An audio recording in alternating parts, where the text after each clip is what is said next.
시청자 여러분 안녕하십니까. 굿모닝 인포맥스를 시작하겠습니다. 먼저 세상의 모든 경제 이슈를 알려드리는 경제 언박싱으로 찾아뵙겠습니다. 오늘도 미중산업경제연구소 조용찬 소장님 나와주셨습니다. 소장님 어서 오세요. 예, 안녕하십니까. 네, 안녕하세요.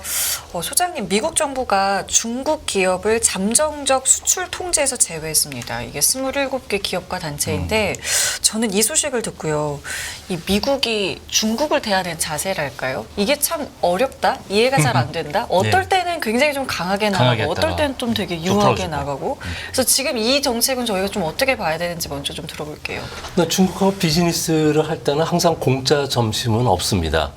그러니까 중국은 미국이 먼저 이제 바뀌어야 된다는 입장을 계속 고수하고 있거든요. 그렇죠. 그래서 이제 수출 통제라든지 공급망 개편, 첨단 기술에 대한 투자 규제와 관련해서 먼저 해제하기 전까지는 양국 관계 정상은 없다. 그리고 정상회담도 어렵다는 계속 그 뉘앙스를 계속 이야기를 해왔어요. 그래가지고 이번에도 레이몬드 장관의 방중을 앞두고서 유화적인 제스처를 보여준 거죠. 네. 근데 실제적으로 미 검증 명단에서 27개 중국 기업을 삭제했지만 이 부분들이 충분한 소명이 이루어지지 않으면 다시 제재 명단에 또 올라갈 수가 있기 때문에 그렇게 중요한 것은 아닌데 이제 문제는 미국이 이제 중국에 대해서 유화적인 제스처를 지금 취하고 있다는 겁니다. 미중 무역 관계는 승자 관계가 아니라는 점을 미국이 중국에게 알려준 걸로 보여주고요. 또 양국의 이익이 되는 건전한 경쟁을 좀 추구하겠다. 미중 간의 갈등이 전쟁으로 치닫지 않도록 관리하기 위한 차원으로 지금 보여지는데요. 하지만 앞으로 갈 길은 이제부터라고 생각이 됩니다. 제가 기억이 나는 게 레이몬드 상무장관이 이번에 다음 주죠? 중국 방문하는데 사실 7월 초에 제니 옐런 재무장관 방문하고 나와서 발언을 한 게 사실 중국의 심기를 건드려서 굉장히 언짢게 생각하고 왜 이랬었잖아요, 그죠?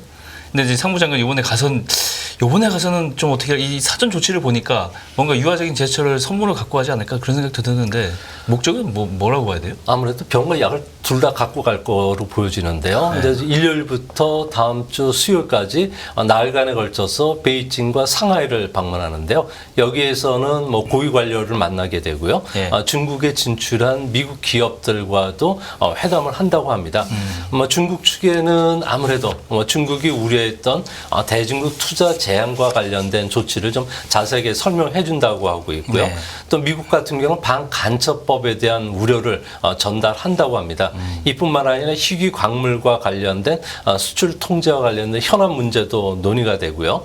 또 중국이 미국 하이테크 기업을 표적 삼아서 최근 들어와서 해킹 시도가 상당히 심해지고 있다고 합니다. 또 산업 스파이 활동도 더 강화되고 있고 그리고 미국 기업들 같은 경우에는 지적재산권을 존중해주지 않는 중국의 관행이죠. 비즈니스 관행과 관련해서도 우려를 대신 전달해달라고 요구를 했기 때문에 네. 이 부분이 이제 전달할 것으로 보여지는데요. 중요한 것은 앞으로 양국 관계와 관련된 구체적인 논의들이 이제 진행이 되긴 하겠지만 첫 술에 배부를 수는 없습니다. 그래서 그렇죠. 아무래도 이번에는 새 경제팀이 들어섰던 중국과 관련해서 건설적인 논의를 한다든지 그리고 생산적인 대화 채널이죠. 수출 규제와 관련된 실무 협의체를 좀 만드는 방안과 관련된 이야기가 논의가 되는데 이것도 이제 속도를 이제 낼 가능성이 있다는 측면에서 연말 그리고 내년 초에는 양국 관계가 이제 극단적인 상황으로 치닫지 않도록 관리하지 않을까 생각이 됩니다. 그럼 유화적인 제스처를 좀 뭔가 좀 줘야 될 거 아니에요, 그죠? 예. 자, 그러면은 이 중국 경제 이야기 좀 해볼게요. 이 인민은행이 대출 우대 금리를 인하했습니다. 이게 2개월 만에 추가 인하를 단행한 건데, 그러니까 이 말은 다시 말해서 이제 경기 부양을 좀 적극적으로 하겠다라는 이제 모양새인 것 같긴 한데 내용을 들여다보면은 아주 조금 인하했단 말이에요. 좀 어떻게 보세요?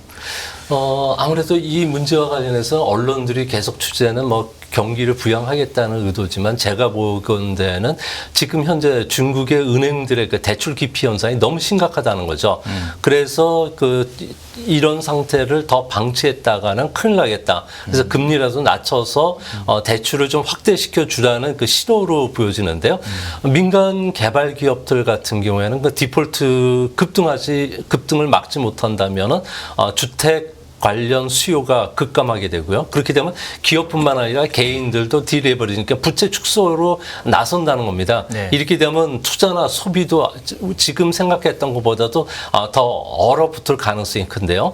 뭐 최악의 경우에는 경기 실속에 따라서 집값 하락이 2차 하락이 올 수 있다는 거고요. 네. 그래서 은행의 부실 채권도 계속 증가할 수밖에 없기 때문에 그렇게 된다면은 미국 같은 경우에도 지금처럼 그 양호한 경기 상황 속에서도 지방은행 부도들이 잇따랐는데요. 중국도 이런 금융위기가 발생할 수 있는 전조 신호음들이 지금 계속 일어나고 있기 때문에 이것을 막기 위해서 금리를 낮췄고 앞으로도 더 추가적인 금리나 이거 외에 또 다른 경기 부양책들도 내놓지 않을까 보여지는데요. 실제 중국에 갔던 그 친구들이라든지 지인들과 지금 최근 들어서 많이 통화를 하고 있어요. 근데 하는데 보니까 지금 상하이 지역 같은 경우에는 황금 지역이라고 할 수 있는 상하이역 부분, 뭐 지하차도 같은 경우에는 펜시점이나 의류점, 스마트폰 판매점들이 쭉 들어서 있는데 네. 여기에 거의 80%가 문을 닫았다고 합니다. 소상인들이 아예 그 비즈니스를 못 한다고 하는데 이게 언제부터였는 거니? 작년 4, 5월 그 상하이에서 코로나로 인해 가지고 도시 봉쇄령이 2달간 내려지고 나서부터 그렇죠. 회복이 못 됐다고 하고 있고요. 또한 그 중국의 상하이 같은 경우에는 그 홍차오역 부분은 우리나라 홍대역 부분과 거의 비슷한 흐름을 보여주는데 젊은이들이 그 패션 단지고요. 외국 기업들이 많이 들어오면서 중견 기업들이 여기서 새로운 터를 갖고 있는데 이 지역까지도 거의 뭐 상점이 폐쇄될 정도고요. 그리고 TV에서 보시면 황부강 주변에 유명한 난징루의 그 강변 이렇게 보여주고 있지 않습니까? 네. 그것도 식당들이 많이 폐점을 하면서 에스카레이터 타고서 보통이면 4, 5층까지 식당까지 쭉 연결이 되어 있는데 거의 에스카레이터가 멈추고 있고요. 그러다 보니까 전광판도 이전처럼 화려하지를 않고 있다고 합니다. 뭐 상하이가 이 정도니까 뭐 선전, 청두, 우한, 난창 같은 경우 뭐 제로 코로나 기간 때문에 엄청난 어려움을 겪었었는데 지금은 더한 상황이라고 합니다. 그래서 이런 걸 보면은 금리 인하만 가지고는 될 수가 없다는 게 결론입니다. 저 정도 근데 중국 정부도 사실 고민이 심할 거예요. 금리 좀 내려서 화끈하게 좀 내려갖고 좀 해보고 싶어도 이따가 좀 말씀드리자면 위안 환율이 지금 워낙에 심상치 않잖아요. 절하돼 있어서 계속 절하를 붙이면 이게 부작용이 굉장히 재정 문제도 그렇고 수출은 그렇다 치고라도 재정 문제도 그렇고 무역 뭐 적자 뭐 또 약간 영향이 있을 것 같은데. 근데 이 모든 문제의 일단 근원이 사실 부동산 문제란 말이죠. 근데 헝다가 지금 지난 17일에 뉴욕 법원에 파산 신청했단 말이에요. 그 이후에 그럼 파산 신청을 했다는 거는 결국 이 회사를 좀 살려서 부동산 개발 회사로서 다시 한번 좀 도약을 하려는 건지 아니면 이게 뭐 다른 의도가 있는 건지 이게 굉장히 궁금해요. 네, 지난 그 3월달 하순에 최장 헝다 같은 경우는 12년물 그 채권이라든지 계열사 주식으로 기존에 있는 주식이나 채권들을 좀 교환하자고 은행단들에게 네. 이야기를 했다고 합니다. 하지만 일부 그 외국 채권을 갖고 있는 은행단들 같은 경우에는 이 안과 관련해서 거의 대부분이 수용 불가라는 입장을 표명을 했기 때문에 그럴 것 같아요. 뭐 채무 재편을 위해서는 채권자들과 계속 협의를 해야 된다는 측면에서 이번에 그 연방 파산법 15조를 신청한 것으로 보여지는데요. 이제 문제는 법원이 받아들인다고 해서 이 회사가 살아날 수 있는 회사가 아닙니다. 현재 그 헝다 같은 경우에는 작년 말 기준으로 해서 부채 총액이 우리나라 돈으로 무려 450조 정도가 돼요. 그러니까 세계 최대 부동산 개발회사의 부채 규모인데 과연 이 회사를 살려둔다고 해서 네. 정상화 되겠느냐? 그러니까요. 특히 그 미완공 건설 사업을 완공시키려면은 최소한의 어느 정도의 현금 흐름이 있어야 되는데 또 돈이 또 필요할 거 현금 아니에요. 흐름이 네. 전혀 없다는 겁니다.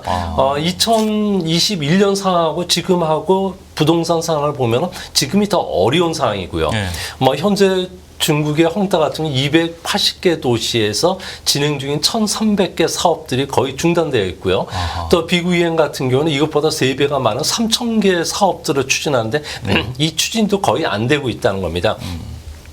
또 한 가지는 중국 최대 그 주택 수요층이라고 할 수 있는 30세부터 34세 인구들 같은 경우는 주택을 갖고 있지 못하면 아예 결혼을 못해요. 그러니까 부모들 입장에서는 2세를 볼 수가 없기 때문에 예. 이들에게는 그 6개 지각, 그러니까 조부모까지도 동원해가지고 이제 지원해주는 문제가 있는데 10년간 이들 30세부터 34세 인구가 9.5%가 증가했는데 이제 앞으로는 이 인구수 같은 경우에는 무려 34.7% 정도 준다고 합니다. 2021년도에 이들 인구층이 1억 2,200만 명이었는데 네. 이제 앞으로는 8천만 명 정도로 주니까 아예 그 실수요가 줄어든다는 것은 공급 조정이 제대로 안 됐을 경우에는 집값이 재차 폭락할 수 있다고 보는 거고요. 이런 위험을 떠안고서 누가 은행단들이 채권 조정을 해주고 부실 채권 관련해서 책임을 내가 지고서 네 회사를 살려주겠다고 적극적으로 나설 은행업은 없다는 겁니다. 개인회생 이런 차원하고는 다른 얘기예요. 예, 그러니까요. 예. 근데 지금 이 여파가 근데 어디까지 번질지 또 이게 우려가 되는 게 이 부동산 업체에 투자를 해온 신탁회사더라고요. 중농국제신탁. 여긴 지금 고객들의 이 만기 상품 예금 지급을 미루고 있다라고 하는데 그럼 이게 지금 돈을 돌려받지 못할 수도 있다. 고객 입장에서는 그렇게 생각할 수도 있을 것 같거든요. 어떤 상황입니까? 네, 2008년 리먼 쇼크가 터지기 전에 그 몇 개 터닝 포인트들이 있었어요. 위험 신호들이 계속 울렸었는데 네. 시장이 아예 이를 무시했다는 거죠. 네. 이번에도 중농 국제 신탁 같은 경우에도 이제 이런 그 터닝 포인트로 보여지는데 현재 여기에 이제 그 상품에 투자했던 중국 은행, 보험사, 부자, 기업인들 같은 경우에는 현재 전혀 신탁 상품과 관련해서 원리금뿐만 아니라 이자도 받지를 못하고 있다고 합니다. 아무래도 중농 같은 경우에는 그 부자들이라든지 기업의 자금을 받아서 대출을 해준다든지 그리고 금융 상품을 만들어서 해주는데 이게 또 그 리먼 쇼크 당시와 비슷하게 아주 복잡한 파생 상품으로 만들어져 있다는 겁니다. 비싸네요, 진짜. 최근에서 보니까요. 그래서 144조 원을 운영하다 보니까 뭐 현재 원리금 미상환 문제는 앞으로 더 일어날 수 있다고 보고요. 네. 또 중농과 그 비슷하게 중식 기업 집단 안에 또 4개의 그 투자 신탁 회사들이 있는데 이 회사들도 대부분 느슨한 규제 속에서도 복잡한 상품을 만들어서 판매를 해왔다는 겁니다. 그러다 보니까 이제 부동산 쪽에서 얼마만큼 자금이 회수될지 전혀 알 수가 없는 상황이기 때문에 네. 수천 명의 고객들이 와서 환매 요구를 하는데 그렇죠. 참 재밌게 중국에서는 이거를 보도하는 언론이 전혀 없다는 거다. 보도 통제가 되고 있고요. 이게 사실 뱅크런 같은 거잖아요. 예, 그렇습니다. 이걸 얘기를 해줘야 되는데 예. 얘기 안 나오면 사람들이 모르는 거잖아요. 네, 전혀 모르고 있고요. 이게 심각한데요? 그리고 증권사라든지 경제학자들, 비평가들 같은 경우에는 비판 금지령까지 내려졌기 때문에 뭐 행복한 감시 사이에 아예 말도 못하게 딱 지퍼를 잠가버리니까 침묵하다 보니까 세계에 이제 알려진 것도 드물긴 한데 그래서 뭐 유일하게 바이든 대통령 같은 경우에는 중국 경제는 언제 터질지 모르는 시한폭탄이라는 발언한 것도 그러니까요. 이 때문인 것으로 보여지고요. 네. 이제 문제는 아직까지는 은행 쪽으로 이 불똥이 튀지는 않았는데 제 금융권, 신탁 상품을 중심으로 하는 그림자 금융, 넌뱅킹 쪽에는 이런 사태들이 이제 일어나기 때문에 상황이 상당히 이제 심각해지고 있다는 것은 분명해 보입니다. 그렇군요. 그러니까 그러니까 지금 알려지지만 않았을 뿐이지 이런 데가 대제되어 있는 그쵸. 문제들이 많은 건데 이게 정리를 해보면 부동산 개발 회사들이 망가진 건 이제 너무 터져서 이제 드러났고 그쵸, 그쵸. 사실 그 뒤에서 자금을 대는 게 부동산 신탁 회사예요. 그쵸. 리츠 산업이 뭐냐면 이제 부동산을 가지고 개발을 해서 그 돈을 개발을 하는데 투여를 미리 해주고 그런 부동산 개발이 그걸 받아서 개발을 하고 뭐 이런 자금줄이 이어지는 건데 그래서 이제 이걸 그림자 금융이라고 하잖아요. 뒷단에서 자금을 대주는 굉장히 은행하고 비슷한 구조를 영향을 미쳤던 기관인데 이 부동산 신탁 회사가 이런 정도다. 그러면 이거 정말 뚜껑 열어보면 정말 판도라 상자 되는 거예요. 이거는. 그렇습니다. 뭐 2001년 헝다 사태가 되면서 부동산 위기가 상당히 커졌는데요. 그때부터 더 심각한 것은 뭐 그림자 금융의 지불 정지가 가져올 금융시장의 혼란이 언제 끝날지를 전혀 모른다는 겁니다. 그러니까요. 이런 상황이 이제 과거 사례를 보면 일본 같은 경우에도 1995년 주택금융 전문회사 7개가 있었는데요. 이들이 부동산 관련된 대출 규모가 105조 원 정도가 됐습니다. 그중에 74%는 77조 엔 정도가 부실 처리가 되면서 공적 자금이 주입되고 이로 인해서 일본 같은 경우에는 이런 부실 채권 처리에 장장 30년이 걸렸는데요. 이제 문제는 중국의 이런 신탁 회사들이 부동산 관련 대출은 일본은 그야말로 저기 애교 수준이죠. 2조 9천억 달러 정도가 되고요. 그래서 애교가 2조인 거죠, 지금. 네, 그래서 일본의 7개 주택 전문 회사의 그 부동산 대출이 중국과 비교해 보면 2.7%밖에 안 된다는 겁니다. 네. 지금의 중국의 부동산 버블이 얼마나 큰지를 보여주는데 이 때문에 신탁 회사들 같은 경우에는 한 72%가 부자라든지 기업으로부터 자금을 받아왔고 그 중에 이제 자산 중에 15%가 부동산과 관련된 투자가 됐는데 이게 상당히 복잡한 상품으로 구성이 되다 보니까 만약 한 곳이라도 진짜 제대로 터진다면은 나머지 부분까지도 이게 어디서 부실 채권이 어떻게 형성되어 있는 고리를 알 수가 없기 때문에 전부 상각을 시켜야 된다는 거죠. 그렇죠. 이렇게 되면은 올해 만기가 도는 그 270개 신탁 상품들 같은 경우에는 빠르게 디폴트가 일어나게 되는데 이제 문제는 이런 디폴트가 일어난다면 중국인들 같은 경우는 신탁 상품과 관련해서 대부분 국유 상업은행이라든지 국유회사라든지 지방정부가 대주주기 때문에 암묵적인 보증을 해왔다고 좀 믿고 있었다는 겁니다. 근데 문제는 이제 신탁 상품이 파산의 신청이 되기 시작하고 유동성 위기를 만든다면은 이제 앞으로 부동산 개발회사들 같은 거 여기서 자금줄을 땡겨서 많은 부동산 투자해 왔는데 이게 이제 악순환에 들어가고 부동산과 관련돼서 모든 자산이 함몰될 수밖에 없기 때문에 그러면 지금까지 쌓아왔던 중국의 부가 일순간에 몰락할 수가 있고 개인들 같은 경우는 자산 가치가 부동산과 관련된 부분이 전체 자산의 59% 정도 됩니다. 이는 일본의 뭐 15%, 미국의 25% 비교해 보면 게임이 안 될 정도로 엄청난 규모인데 네. 이렇게 된다면은 소비 위축, 디플레이션뿐만 아니라 부동산 가격 하락에 따른 자산 압축이 우리가 생각했던 것보다 아주 심각하게 돌아올 수 있다는 점을 시사합니다. 아니 제가 중간에 말씀드리면 2008년 리먼 브로더스도 사실은 이 부동산 관련 파생 상품을 팔면서 진짜 어마어마한 레버리지를 일으켰어요.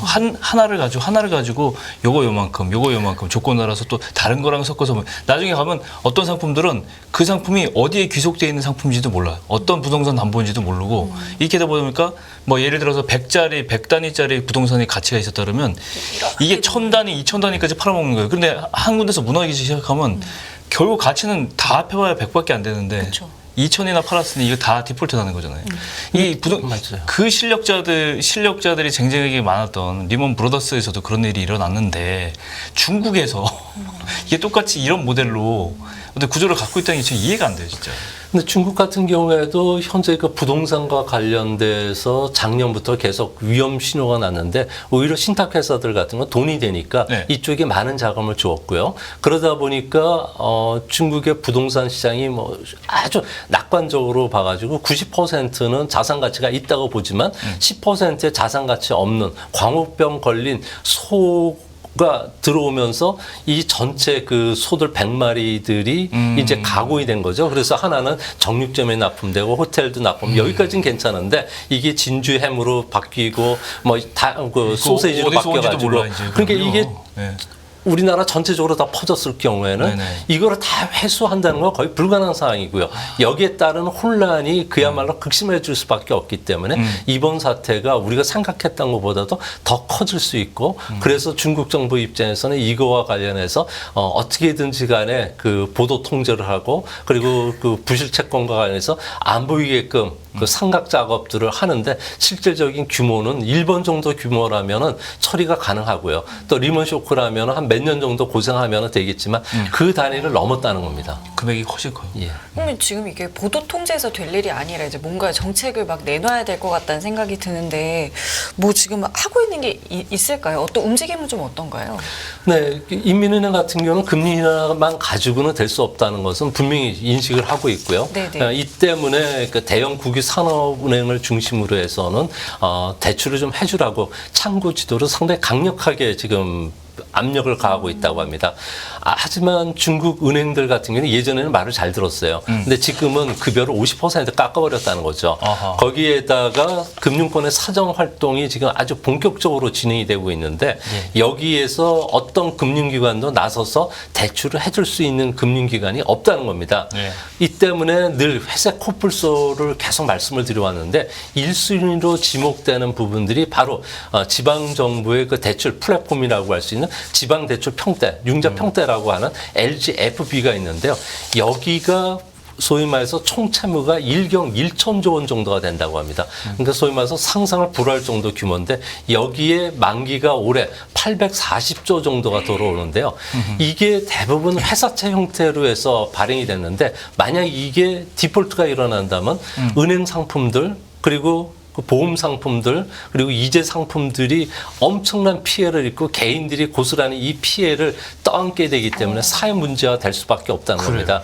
이 때문에 중국 같은 경우는 지방 대출 그 플랫폼과 관련해서는 시중은행과 함께 그 특수 목적 사업체 SPC를 이제 설립을 하겠다는 거죠. 네. 뭐 지방 정부 같은 경우는 270조 원의 특별채 발행을 하겠다는 거죠. 이것을 중국 정부 이런 발표와 관련해서 이제 실제 집행이 되더라도 중국인들이 이를 그대로 믿는 중국인들이 없다는 겁니다. 왜 그런 거 아니?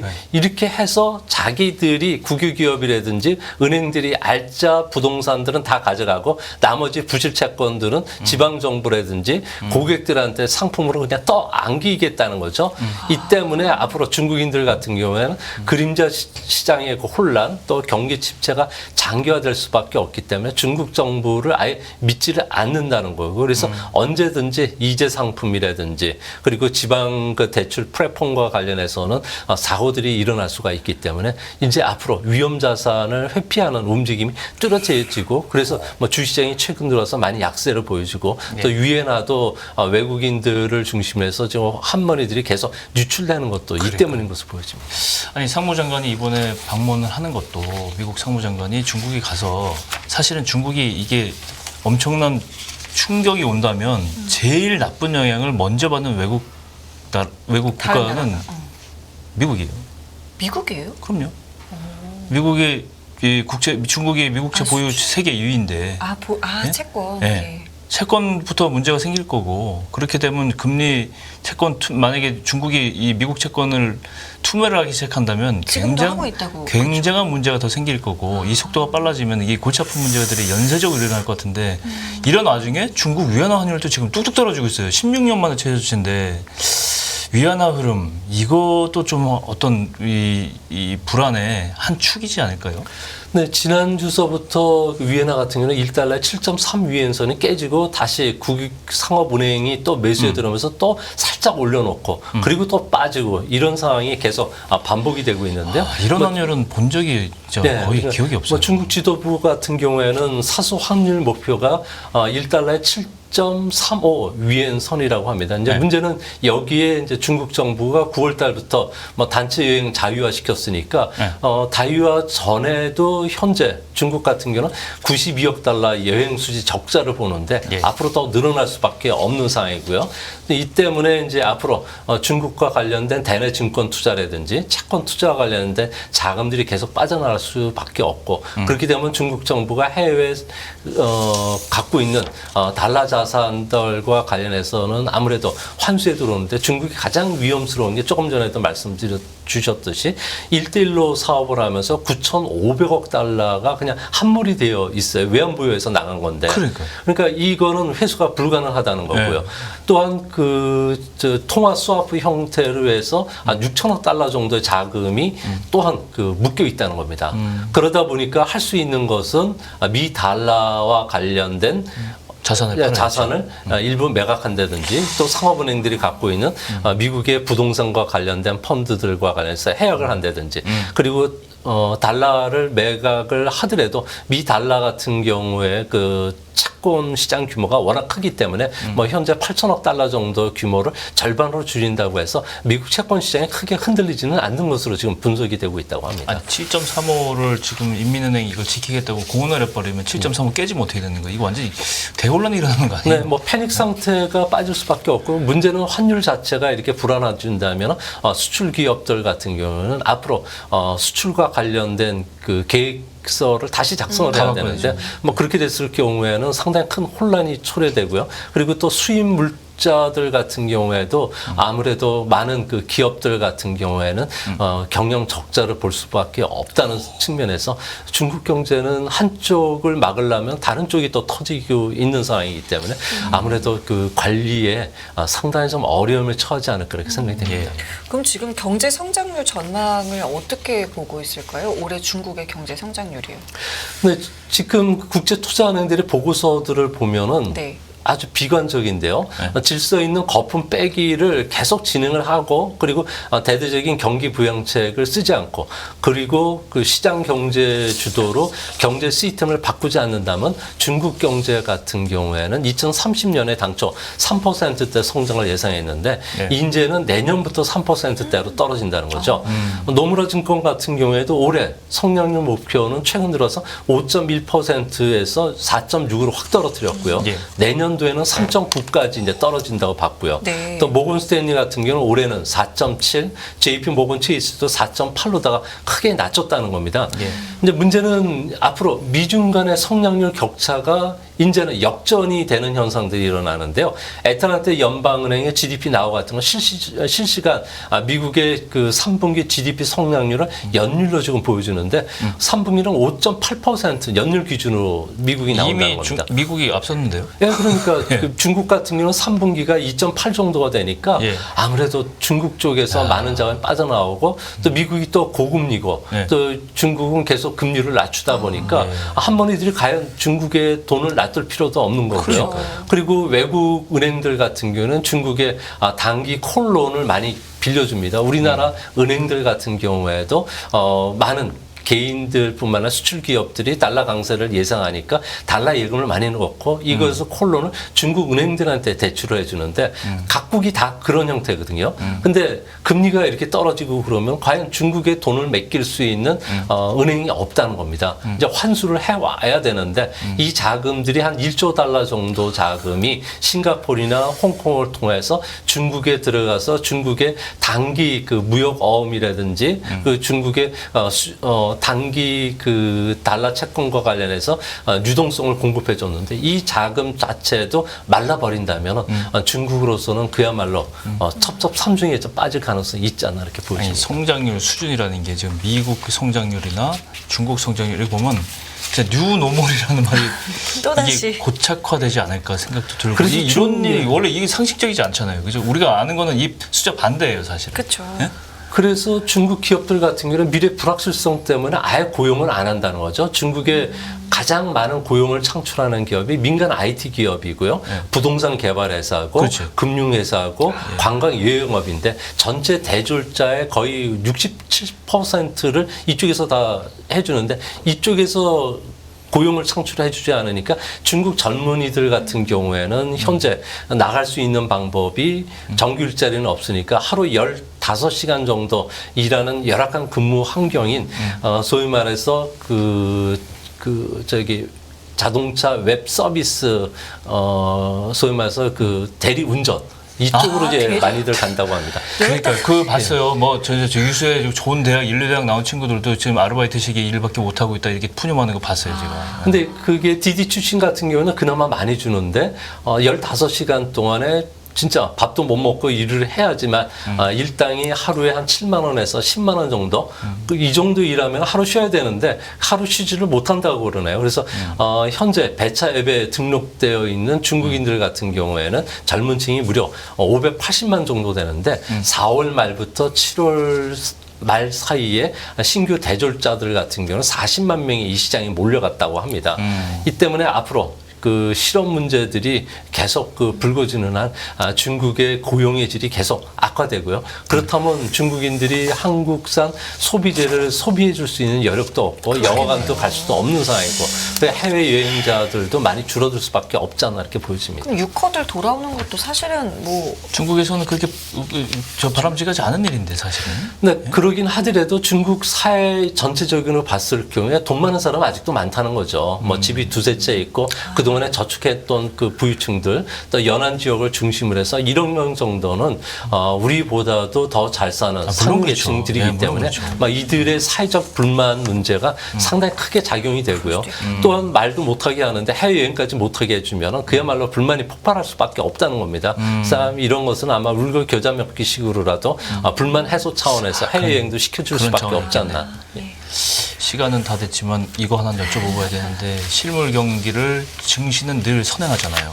근데 이미 그 선행한 지수가 중국 주가가 지금 연일 떨어지면서 연중 최저치 기록하고 있어요. 혹시 차트 준비됐으면 좀 보여주시면 좋겠는데 중국 증시 전망 마지막으로 좀 여쭤보겠습니다. 네, 중국 증시와 관련해서는 항생 지수는 이미 고점 대비해서 20% 이상 약세장으로 바뀌었고요. 네. 중국의 주요 그 지수들 같은 경우에는 연초 수준 그러니까 10% 이상 지금 하락하여 있는 상태입니다. 예. 이제 문제는 이렇게 하락을 했다고 하더라도 중국은 정책 시장이기 때문에 네. 악재가 어느 정도 반영되어 있고 그리고 정부가 정책 호재들이 이제 앞으로 계속 발표하기 때문에 단기적인 반등은 계속 찾아옵니다. 이때 계속 사느냐보다는 오히려 현금 비중을 좀 확보해 주실 필요가 있겠고요. 특히 종목들 같은 경우는 이제는 조금 선별해서 뭐 신에너지라든지 의료 서비스라든지 테크놀로지라든지 사이버 보안 같은 뉴 이코노미나 첨단 제조업 같은 경우는 중국 정부가 부동산을 대체해서 이쪽을 신성장 엔진으로 좀 키우겠다는 생각을 갖고 있기 때문에 이들 쪽으로 조금씩 비중을 좀 변경하시는 전략도 좋지 않나 이렇게 보여집니다. 네, 그 국가 신용 등급 같은 경우에 얼마 이제 미국도 이제 좀 강등이 있었고 떨어졌는데. 중국 같은 경우에 그럼 좀 영향을 받을까요? 당연할 것 같은데요, 제가 보기에는. 네, 중국 같은 경우는 지금 실사 작업이 들어가 있는 상태고요. 또 미국 같은 경우에는 2013년도에 미국의 그 신용 등급이 스탠다드 포어스가 낮추고 나서 딱 3개월 뒤에 유럽의 피구 국가들을 중심으로 해서 무더기 신용 강등이 있었는데 현재 한 달 정도가 지난 상황이기 때문에 실사 작업이 끝나는 이번 10월이나 11월쯤 되면은 중국의 부동산 개발회사, 은행들 그리고 신탁 회사들에 대한 무더기 신용 강등이 예고가 되어 있다고 보시는 게 맞을 것 같고요. 이렇게 됐을 경우에는 뭐 컨트리 실링이라고 해서 중국이 이 정도로 악화되면 홍콩을 비롯해서 아시아 주요 은행들 같은 경우에도 신용 등급이 부정적 관찰 대상으로 바뀔 가능성이 크다는 거죠. 그래서 이런 부분들까지도 좀 꼼꼼하게 체크를 하시면서 조심스럽게 운행을 해야지 되지 않나. 그리고 지금 현재 상황은 그 박빙열이라 그러죠. 봄철에 사르릉을 걷듯이 상당히 좀 위태로운 상황이에요. 그러니까 이런 상황 속에서 리스크온 현상을 그 좀 유지시키는 게 오히려 좋지 않나 이렇게 생각이 됩니다. 지금 중국 A 플러스인데 피치 기준으로 A 플러스면 사실은 투자 부적격에 거의 B로 내려가면 사실 프리미엄 그 투자군은 끼지를 못해요. 이게 이제 중국이 여기까지 왔는데 과연 이게 세계 경제나 미국 경제나 한국 경제에 긍정적인 신호만은 아닐 거라고 저는 생각하고 이번 상무장관이 가서 좀 약간 이 마사지 좀 해는 게 필요하지 않나. 네, 뭐 폴 크루번 교수가 그런 이야기를 했죠. 엊그저께 그 중국과 관련해서 미국은 이미 그 소비주도의 성장이고 성장의 차별화가 좀 이루어졌다는 점 그리고 또 우리나라 같은 경우에도 중국에 대한 수출 의존도를 많이 줄여놓은 상황이기 때문에 중국의 이번 쇼크가 일어나더라도 세계 경제에 미치는 영향은 크지 않고 우리가 준비하느냐 여부에 따라서 반사 이익을 또 볼 수가 있기 때문에 너무 비관적으로 보실 필요는 없지 않나 이렇게 생각이 됩니다. 알겠습니다. 알겠습니다. 한 주간의 중국 이슈에 대해서 오늘도 조용찬 소장님과 함께했습니다. 소장님 감사합니다. 네, 감사합니다.